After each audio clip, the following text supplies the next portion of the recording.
ಶ್ರೀ ಗಣಪತಿ ಶಾರದಾ ಗುರುಭ್ಯೋ ನಮಃ. ವಸುದೇವ ಸುತಂ ದೇವಂ ಕಂಸಚಾಣೂರ ಮರ್ದನಂ ದೇವಕಿ ಪರಮಾನಂದಂ ಕೃಷ್ಣಂ ವಂದೇ ಜಗದ್ಗುರುಂ. ಶ್ರೋತೃಗಳಿಗೆ ಶ್ರೀಮದ್ ಭಾಗವತದ ದಶಮ ಸ್ಕಂದದಲ್ಲಿ ಭಗವಂತನು ಪ್ರತ್ಯಕ್ಷನಾಗಿ ಗೋಪಿಯರನ್ನು ಸಂತೈಸಿದುದು ಎಂಬ 32ನೆಯ ಅಧ್ಯಾಯಕ್ಕೆ ಸ್ವಾಗತ. ಶ್ರೀ ಶುಕಮುನಿಗಳು ಹೇಳುತ್ತಾರೆ, ಇತಿ ಗೋಪ್ಯ ಪ್ರಗಾಯಂತ್ಯ ಪ್ರಲಪಂತ್ಯಶ್ಚ ಚಿತ್ರದ ರುರುದು ಸುಸ್ವರಂ ರಾಜನ್ ಕೃಷ್ಣ ದರ್ಶನ ಲಾಲಸಾಹ. ಪರೀಕ್ಷಿತ ಮಹಾರಾಜ, ಹೀಗೆ ಶ್ರೀಕೃಷ್ಣನ ದರ್ಶನಾಕಾಂಕ್ಷಿಗಳಾಗಿದ್ದ ಗೋಪಿಯರು ಕೆಲವು ವೇಳೆ ಅವನ ಲೀಲಾಪ್ರಸಂಗಗಳನ್ನು ಹಾಡುತ್ತಾ ಕುಣಿಯುತ್ತಿದ್ದರು. ಕೆಲವು ವೇಳೆ ವಿರಹ ವೇದನೆಯನ್ನು ತಾಳಲಾರದೆ ಕರುಣಾಜನಕವಾದ ರೀತಿಯಲ್ಲಿ ಸುಸ್ವರದಿಂದ ಬಗೆ ಬಗೆಯಾಗಿ ವಿಲಪಿಸುತ್ತಿದ್ದರು. ತನ್ನ ಪ್ರೇಯಸಿಯರನ್ನು ಇನ್ನೂ ಹೆಚ್ಚು ಗೋಳಾಡಿಸಬಾರದೆಂದು ಭಾವಿಸಿದ ಶ್ರೀಹರಿಯು ಒಡನೆಯೇ ಅವರ ಮಧ್ಯದಲ್ಲೇ ಪ್ರಕಟವಾದನು. ಅವನ ಮುಖಾರವಿಂದವು ಮಂದಹಾಸದಿಂದ ಅಲಂಕೃತವಾಗಿದ್ದಿತು. ವನಮಾಳೆಯನ್ನು ಪೀತಾಂಬರವನ್ನು ಧರಿಸಿದ್ದ ಶ್ರೀಹರಿಯು ಮನ್ಮಥನಿಗೂ ಮನ್ಮಥನಾಗಿ ಬೆಳಗಿದನು. ಮನ್ಮಥನಿಗಿಂತಲೂ ಕಡು ಚೆಲುವನಾದ ತಮ್ಮ ಪ್ರೇಮಮೂರ್ತಿಯನ್ನು ಕಂಡೊಡನೆಯೇ ಅಬಲೆಯರ ಪ್ರೀತಿಯ ದ್ಯೋತಕವಾಗಿ ಅವರ ಕಣ್ಣುಗಳು ಕಮಲದಂತೆ ಅರಳಿದವು. ಹೋಗಿದ್ದ ಪ್ರಾಣವು ಪುನಃ ಶರೀರದಲ್ಲಿ ಸೇರಿಕೊಂಡಾಗ ಇಂದ್ರಿಯಗಳೆಲ್ಲವೂ ಏಕಕಾಲದಲ್ಲಿ ಕಾರ್ಯೋನ್ಮುಖವಾಗುವಂತೆ ಗೋಪಿಯರೆಲ್ಲರೂ ಒಡನೆಯೇ ಎದ್ದು ನಿಂತರು. ಒಬ್ಬ ಗೋಪಿಯು ಪ್ರೇಮದಿಂದಲೂ ಆನಂದದಿಂದಲೂ ಶ್ರೀಕೃಷ್ಣನ ಕರಕಮಲವನ್ನು ತನ್ನೆರಡು ಕೈಗಳಿಂದಲೂ ಹಿಡಿದುಕೊಂಡಳು. ಮತ್ತೊಬ್ಬ ಗೋಪಿಯು ಚಂದನ ಲಿಪ್ತವಾಗಿದ್ದ ಬಾಹುಲತೆಯನ್ನು ತನ್ನ ಕುತ್ತಿಗೆಯ ಮೇಲೆ ಬಳಸಿ ಇಟ್ಟುಕೊಂಡಳು. ಒಬ್ಬ ಗೋಪಿಯು ಶ್ರೀಕೃಷ್ಣನು ಜಗದಿದ್ದ ತಾಂಬೂಲವನ್ನು ಪ್ರಸಾದ ರೂಪವಾಗಿ ಬೊಗಸೆಯಲ್ಲಿ ಗ್ರಹಿಸಿದಳು. ಮತ್ತೊಬ್ಬಳು ಶ್ರೀಕೃಷ್ಣನ ಪಾದಕಮಲವನ್ನು ಕಾಮಾಗ್ನಿಯಿಂದ ಬಿಸಿಯಾಗಿದ್ದ ಸ್ತನಗಳ ಮೇಲೆ ಇಟ್ಟುಕೊಂಡಳು. ಇನ್ನೊಬ್ಬಳು ಪ್ರಣಯ ಕೋಪದಿಂದ ವಿಹ್ವಲಳಾಗಿ ಹುಬ್ಬುಗಳನ್ನು ಗಂಟಿಕ್ಕಿ ಹಲ್ಲುಗಳಿಂದ ತುಟಿಯನ್ನು ಕಚ್ಚುತ್ತಾ ಕಟಾಕ್ಷ ಬಾಣಗಳಿಂದ ಶ್ರೀಕೃಷ್ಣನನ್ನು ಪ್ರಹರಿಸುವಳೋ ಎಂಬಂತೆ ದುರುಗುಟ್ಟಿಕೊಂಡು ನೋಡುತ್ತಿದ್ದಳು. ಮತ್ತೊಬ್ಬಳು ಎವೆಯಿಕ್ಕದ ನೋಟದಿಂದ ಶ್ರೀಕೃಷ್ಣನ ಮುಖಾರವಿಂದದ ಮಧುವನ್ನು ಪಾನ ಮಾಡುತ್ತಲೇ ಇದ್ದಳು.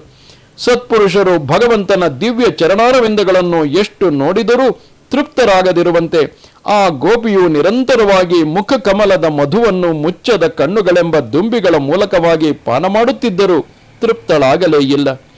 ಮತ್ತೊಬ್ಬ ಗೋಪಿಯು ತನ್ನ ಕಣ್ಣುಗಳೆಂಬ ಬಾಗಿಲುಗಳ ಮೂಲಕವಾಗಿ ಶ್ರೀಕೃಷ್ಣನನ್ನು ಹೃದಯ ಕಮಲಕ್ಕೊಯ್ದು ದ್ವಾರ ರೂಪದಲ್ಲಿದ್ದ ಕಣ್ಣುಗಳನ್ನು ಮುಚ್ಚಿಕೊಂಡು ಬಿಟ್ಟಳು. ಹೃದಯ ಗುಹೆಯಲ್ಲಿ ಪರಮ ಪ್ರಕಾಶನಾಗಿ ಬೆಳಗಿದ ಶ್ರೀಕೃಷ್ಣನನ್ನು ಆ ಗೋಪಿಯು ಮನತುಂಬಿ ಆಲಿಂಗನ ಮಾಡಿಕೊಂಡು ರೋಮಾಂಚಿತಳಾದಳು. ಮಹಾಯೋಗಿಗಳು ಹೃದಯ ಗುಹೆಯಲ್ಲಿ ಪರಂಜ್ಯೋತಿ ಸ್ವರೂಪನಾದ ಪರಮಾತ್ಮನನ್ನು ಕಂಡುಕೊಂಡು ಆನಂದಿಸುವಂತೆ ಆ ಗೋಪಿಯು ಪ್ರಿಯಕರನಾದ ಶ್ರೀಕೃಷ್ಣನನ್ನು ತುಂಬಿಕೊಂಡು ಆನಂದ ಸಾಗರದಲ್ಲಿ ಮುಳುಗಿ ಹೋದಳು. ಪರೀಕ್ಷಿತ ಮಹಾರಾಜ, ಮುಮುಕ್ಷುಗಳಾದ ಜನರು ಪ್ರಾಜ್ಞನನ್ನು ಸಂದರ್ಶಿಸಿ ಸಂಸಾರದ ಜಂಜಾಟದಿಂದ ಮುಕ್ತರಾಗುವಂತೆ ಕೇಶವನನ್ನು ನೋಡಿದ ಉತ್ಸವದಿಂದ ಆನಂದಭರಿತರಾದ ಆ ಎಲ್ಲ ಗೋಪಿಯರು ವಿರಹ ತಾಪದಿಂದ ಮುಕ್ತರಾದರು. ಭಗವಂತನಾದ ಅಚ್ಯುತನು ವಿರಹ ಶೋಕದಿಂದ ಮುಕ್ತರಾದ ಗೋಪಿಯರೊಡನೆ ಸುತ್ತುವರಿಯಲ್ಪಟ್ಟವನಾಗಿ ಜ್ಞಾನ ಬಲ ಇವೇ ಮುಂತಾದ ಶಕ್ತಿಗಳಿಂದ ಪರಿಪೂರ್ಣನಾದ ಈಶ್ವರನಂತೆಯೇ ಅತ್ಯಂತ ಶೋಭಾಯಮಾನನಾಗಿ ಪ್ರಕಾಶಿಸಿದನು. ಬಳಿಕ ಶ್ರೀಕೃಷ್ಣನು ವ್ರಜದ ಗೋಪಿಯರನ್ನು ಕರೆದುಕೊಂಡು ಯಮುನಾ ನದಿಯ ಮರಳು ಗುಡ್ಡಗಳ ಬಳಿಗೆ ಹೋದನು. ಆ ಸಮಯದಲ್ಲಿ ಅರಳಿದ ಮಲ್ಲಿಗೆ ಮತ್ತು ಮಂದಾರ ಪುಷ್ಪಗಳ ಸುಗಂಧವನ್ನು ಹೊತ್ತು ಶೀತಳವಾದ ವಾಯುವು ಮೆಲ್ಲನೆ ಬೀಸುತ್ತಿದ್ದಿತು. ಸುವಾಸನೆಯಿಂದ ಆಕರ್ಷಿತವಾದ ದುಂಬಿಗಳು ಅತ್ತಲಿತ್ತ ಹಾರಾಡುತ್ತಿದ್ದವು.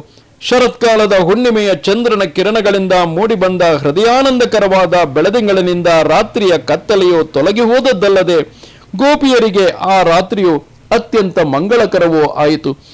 ಯಮುನಾ ನದಿಯ ಚಂಚಲವಾದ ತೆರೆಗಳ ರೂಪವಾದ ಕೈಗಳಿಂದ ಎರಚಲ್ಪಟ್ಟ ಮರಳಿನಿಂದ ಕೂಡಿದ ದಿಣ್ಣೆಯ ಬಳಿಗೆ ಶ್ರೀಕೃಷ್ಣನು ಗೋಪಿಯರನ್ನು ಕರೆದುಕೊಂಡು ಹೋದನು. ಶ್ರುತಿಗಳು ಕರ್ಮಕಾಂಡದ ಮೂಲಕವಾಗಿ ಪಾಪವನ್ನು ಪರಿಹರಿಸಿ ಜ್ಞಾನಕಾಂಡದ ಮೂಲಕವಾಗಿ ಆತ್ಮಸಾಕ್ಷಾತ್ಕಾರದ ಮನೋರಥವನ್ನು ಈಡೇರಿಸಿಕೊಡುವಂತೆ ಶ್ರೀಕೃಷ್ಣನ ದರ್ಶನದಿಂದ ಗೋಪಿಯರು ಮನಸ್ಸಿನ ರೋಗವನ್ನು ಕಳೆದುಕೊಂಡು ಆನಂದ ಸಾಗರದಲ್ಲಿ ಮುಳುಗಿ ಹೋದರು. ಶ್ರೀಕೃಷ್ಣನೊಡನೆ ಮರಳಿನ ದಿಣ್ಣೆಗೆ ಹೋದ ನಂತರ ಗೋಪಿಯರು ವಕ್ಷಸ್ಥಳದಲ್ಲಿದ್ದ ಕುಂಕುಮ ಕೇಸರಿಯಿಂದ ಅಂಕಿತವಾಗಿದ್ದ ತಮ್ಮ ಉತ್ತರೀಯಗಳನ್ನು ಹಾಸಿ ಆತ್ಮಬಂಧುವಾದ ಶ್ರೀಕೃಷ್ಣನಿಗೆ ಆಸನವನ್ನು ಕಲ್ಪಿಸಿಕೊಟ್ಟರು. ಮಹಾಯೋಗಿಗಳು ತಮ್ಮ ತಮ್ಮ ಹೃನ್ಮಂದಿರಗಳಲ್ಲಿ ಕಲ್ಪಿಸಿಕೊಡುವ ಆಸನಗಳಲ್ಲಿ ಕುಳಿತು ವಿರಾಜಿಸುವ ಸರ್ವೇಶ್ವರನಾದ ಶ್ರೀಕೃಷ್ಣನು ತನ್ನ ಪರಮ ಭಕ್ತೆಯರಾದ ಗೋಪಿಯರು ಕಲ್ಪಿಸಿಕೊಟ್ಟ ಚೀರಾಸನದಲ್ಲಿ ಕುಳಿತನು. ಮೂರು ಲೋಕಗಳ ಲಾವಣ್ಯಕ್ಕೂ ಸಾರಭೂತವಾದ ಅತ್ಯಂತ ಸೌಂದರ್ಯದಿಂದ ಕೂಡಿದ ಶರೀರವನ್ನು ಧರಿಸಿ ಶ್ರೀಕೃಷ್ಣನು ಗೋಪಿಕಾಸ್ತ್ರೀಯರ ಸಮೂಹದಿಂದ ಅರ್ಚಿಸಲ್ಪಡುತ್ತಾ ಬಹಳವಾಗಿ ಪ್ರಕಾಶಿಸಿದನು. ಶ್ರೀಕೃಷ್ಣನು ತನ್ನ ಅಲೌಕಿಕವಾದ ಸೌಂದರ್ಯದಿಂದ ಗೋಪಿಯರ ಮನಸ್ಸನ್ನು ಕೆರಳಿಸುತ್ತಿದ್ದನು. ಅವನನ್ನು ಸೇರಬೇಕೆಂಬ, ಅವನೊಡನೆ ಕ್ರೀಡಿಸಬೇಕೆಂಬ ಆಕಾಂಕ್ಷೆಯು ಅವರಲ್ಲಿ ಕ್ಷಣ ಕ್ಷಣಕ್ಕೂ ವರ್ಧಿಸುತ್ತಿದ್ದಿತು. ಅಂತೆಯೇ ಅವರು ಮಂದಹಾಸದ ಮೂಲಕವಾಗಿ, ಕಡೆಗಣ್ಣಿನ ನೋಟಗಳ ಮೂಲಕವಾಗಿ, ಹುಬ್ಬು ಹಾರಿಸುವುದರ ಮೂಲಕವಾಗಿ ಅವನ ಸೇವೆಯನ್ನು ಮಾಡುತ್ತಿದ್ದರು. ಮತ್ತೆ ಕೆಲವರು ಅವನ ಪಾದಾರವಿಂದಗಳನ್ನು ತೊಡೆಯ ಮೇಲಿಟ್ಟುಕೊಂಡು ಒತ್ತುತ್ತಿದ್ದರು. ಕೆಲವರು ಅವನ ದುಂಡಾದ ತೋಳುಗಳನ್ನು ಹಿಡಿದು ಒತ್ತುವರು. ಅವರ ಸೇವೆಗೆ ಆತನು ಪ್ರತಿಕ್ರಿಯೆಯನ್ನೇ ತೋರದಿರಲು ಸ್ವಲ್ಪ ಕೋಪಗೊಂಡ ಗೋಪಿಯರು ತಮ್ಮ ಪ್ರಿಯಕರನಿಗೆ ಹೇಳಿದರು, ಭಜತೋನು ಭಜಂತ್ಯೇಕ ಏಕ ಏತದ್ವಿಪರ್ಯಯಂ ಓಭಯಾಂಶ್ಚ ಭಜಂತ್ಯೇಕ ಏತನ್ನೋ ಬ್ರೂಹಿ ಸಾಧುಬೋಹು. ಪ್ರಾಣನಾಥನೇ, ಲೋಕದಲ್ಲಿ ಕೆಲವರು ತಮ್ಮನ್ನು ಯಾರು ಪ್ರೀತಿಸುವರೋ ಅವರನ್ನು ತಾವು ಪ್ರೀತಿಸುತ್ತಾರೆ. ಮತ್ತೆ ಕೆಲವರು ತಮ್ಮನ್ನು ಪ್ರೀತಿಸದವರನ್ನೂ ಪ್ರೀತಿಸುತ್ತಾರೆ. ಮತ್ತೆ ಕೆಲವರು ತಮ್ಮನ್ನು ಪ್ರೀತಿಸಿದವರನ್ನು ಪ್ರೀತಿಸುವುದಿಲ್ಲ, ಪ್ರೀತಿಸದೇ ಇದ್ದವರನ್ನು ಪ್ರೀತಿಸುವುದಿಲ್ಲ. ಇದರ ರಹಸ್ಯವೇನು ಎಂಬುದನ್ನು ನಮಗೆ ದಯಮಾಡಿ ಹೇಳು. ಭಗವಂತನು ಹೇಳುತ್ತಾನೆ, ಮಿಥೋ ಭಜಂತಿ ಯೇ ಸಖ್ಯ ಸ್ವಾತ್ಯೈಕಾಂತೋದ್ಯಮಾಹಿತೆ ನ ತತ್ರ ಸೌಹೃದಂ ಧರ್ಮ ಸ್ವಾರ್ಥಾರ್ಥಂ ತದ್ಧಿನಾನ್ಯತಃ. ನನ್ನ ಪ್ರಿಯ ಗೆಳತಿಯರೇ, ಯಾರು ತಮ್ಮನ್ನು ಪ್ರೀತಿಸಿದವರನ್ನು ಪ್ರೀತಿಸುವರೋ ಅವರ ಪ್ರೀತಿ ಎಂಬ ಉದ್ಯೋಗವು ಕೇವಲ ಸ್ವಾರ್ಥ ಸಾಧಕವಾದುದು, ಕೊಟ್ಟು ತೆಗೆದುಕೊಳ್ಳುವ ವ್ಯವಹಾರ ಅದು. ಅಂತಹ ವ್ಯವಹಾರಗಳಲ್ಲಿ ಧರ್ಮವೂ ಇರುವುದಿಲ್ಲ, ಸೌಹಾರ್ದವೂ ಇರುವುದಿಲ್ಲ. ಸ್ವಾರ್ಥ ಸಾಧನೆಗಾಗಿಯೇ ಪ್ರೇಮದ ವಿನಿಮಯವಾಗುತ್ತದೆ. ಭಜಂತ್ಯ ಭಜತೋ ಯೇ ವೈ ಕರುಣಾ ಪಿತರೋ ಯಥಾ ಧರ್ಮೋ ನಿರಪವಾದೋತ್ರ ಸೌಹೃದಂಚ ಸುಮಧ್ಯಮಾಹ. ಸುಂದರವಾದ ನಡುವುಳ್ಳ ಗೋಪಿಯರೇ, ಪ್ರೀತಿಸದೇ ಇರುವವರನ್ನು ಯಾರು ಪ್ರೀತಿಸುವರೋ ಅವರು ಕರುಣಾಳುಗಳು, ತಂದೆ ತಾಯಿಗಳಂತೆ ಇರುವವರು. ಅವರ ಪ್ರೇಮವು ನಿರ್ದುಷ್ಟವಾದದ್ದು. ಅಂತಹ ನಿಷ್ಕಳಂಕ ಪ್ರೇಮದಲ್ಲಿ ಪುಣ್ಯವೂ ಇರುತ್ತದೆ, ಸೌಹಾರ್ದವೂ ಇರುತ್ತದೆ. ಭಜತೋಪಿ ನವೈ ಕೇಚಿದ್ ಭಜಂತ್ಯ ಭಜತ ಕುತಃ ಆತ್ಮಾರಾಮ ಹ್ಯಾಪ್ತ ಕಾಮ ಅಕೃತಜ್ಞ ಗುರುದ್ರುಹ. ಪ್ರೀತಿಸಿದವರನ್ನೇ ಪ್ರೀತಿಸುವುದಿಲ್ಲ ಎಂದ ಮೇಲೆ ಪ್ರೀತಿಸದವರ ವಿಷಯದಲ್ಲಿ ಹೇಳಬೇಕಾಗಿಯೇ ಇಲ್ಲ. ಪ್ರೀತಿಸಿದವರನ್ನು ಪ್ರೀತಿಸದವರು 4 ಬಗೆಯಾಗಿದ್ದಾರೆ. ಆತ್ಮಾರಾಮರು ಅಂದರೆ ಬ್ರಹ್ಮಜ್ಞಾನಕ್ಕಾಗಿ ಧ್ಯಾನಾಸಕ್ತರಾದ ಯೋಗಿಗಳು ಅಥವಾ ಬ್ರಹ್ಮ ಭಾವದಿಂದ ಆನಂದ ಪಡುತ್ತಿರುವವರು. ಎರಡನೆಯದಾಗಿ ಆಪ್ತಕಾಮರು, ಪ್ರಾಪಂಚಿಕ ಸೌಖ್ಯವನ್ನು ತ್ಯಜಿಸಿದ, ಪ್ರಪಂಚದ ಸಂಬಂಧವನ್ನು ಬಿಟ್ಟಿರುವ, ಇಷ್ಟಾರ್ಥವನ್ನು ಪಡೆದಿರುವ ಜೀವನ್ಮುಕ್ತರು. ಅಕೃತಜ್ಞಾಹ, ಮಾಡಿದ ಉಪಕಾರವನ್ನು ಸ್ಮರಿಸದ ಕೃತಜ್ಞರು. ಗುರುದ್ರೋಹ, ಗುರುಜನರಿಗೂ ದ್ರೋಹ ಮಾಡುವವರು. ಈ 4 ಬಗೆಯ ಮನುಷ್ಯರು ಪ್ರೀತಿಸಿದವರನ್ನೂ ಪ್ರೀತಿಸುವುದಿಲ್ಲ. ನಾಹಂತು ಸಖ್ಯೋ ಭಜತೋಪಿ ಜಂತೋನ್ ಭಜಮ್ಯಾಮಿಷ ಮನುವೃತ್ತಿ ವೃತ್ತಯೇ ಯಥಾ ಧನೋ ಲಬ್ಧ ಧನೇ ವಿನಷ್ಟೇ ತಚ್ಚಿಂತೆಯಾನ್ಯನ್ ನಿಭೃತೋ ನ ವೇದ. ನಾನು ಈ 4ರಲ್ಲಿ ಒಬ್ಬನಾಗಿರದಿದ್ದರೂ ನನ್ನನ್ನು ಪ್ರೀತಿಸಿದವರನ್ನು ನಾನು ಪ್ರೀತಿಸ ಹೋಗುವುದಿಲ್ಲ. ಇದಕ್ಕೆ ಕಾರಣವೇನೆಂದರೆ ಅವರ ಚಿತ್ತವೃತ್ತಿಯು ನಿರಂತರವಾಗಿ ನನ್ನನ್ನೇ ಅನುಸರಿಸಿ ಇರಬೇಕೆಂಬುದೇ ನನ್ನ ಇಷ್ಟವಾಗಿದೆ. ಒಬ್ಬ ದರಿದ್ರನಿರುತ್ತಾನೆ. ಒಮ್ಮೆ ಅವನಿಗೆ ಅಪಾರವಾದ ಹಣವು ಸಿಕ್ಕಿಬಿಡುತ್ತದೆ. ಆನಂದ ಸಾಗರದಲ್ಲಿ ಮುಳುಗಿರುತ್ತಾನೆ. ಮತ್ತೊಂದು ಸಂದರ್ಭದಲ್ಲಿ ಅವನ ಸಂಪತ್ತೆಲ್ಲವೂ ನಷ್ಟವಾಗಿ ಹೋಗುತ್ತದೆ. ಅವನು ಯಾವಾಗಲೂ ನಷ್ಟವಾಗಿ ಹೋದ ಹಣದ ವಿಷಯವಾಗಿಯೇ ಚಿಂತಿಸುತ್ತಿರುತ್ತಾನೆ. ಆದುದರಿಂದ ಯಾವಾಗಲೂ ನಾನು ನನ್ನನ್ನು ಪ್ರೀತಿಸುವವರಿಗೆ ಸಿಕ್ಕಿಯೂ ಸಿಕ್ಕದಂತೆ ಇರುತ್ತೇನೆ. ಅವರ ಅಮರ ಪ್ರೇಮವು ದೃಢವಾಗಬೇಕು ಎಂಬುದೇ ನನ್ನ ಆಶಯವಾಗಿದೆ.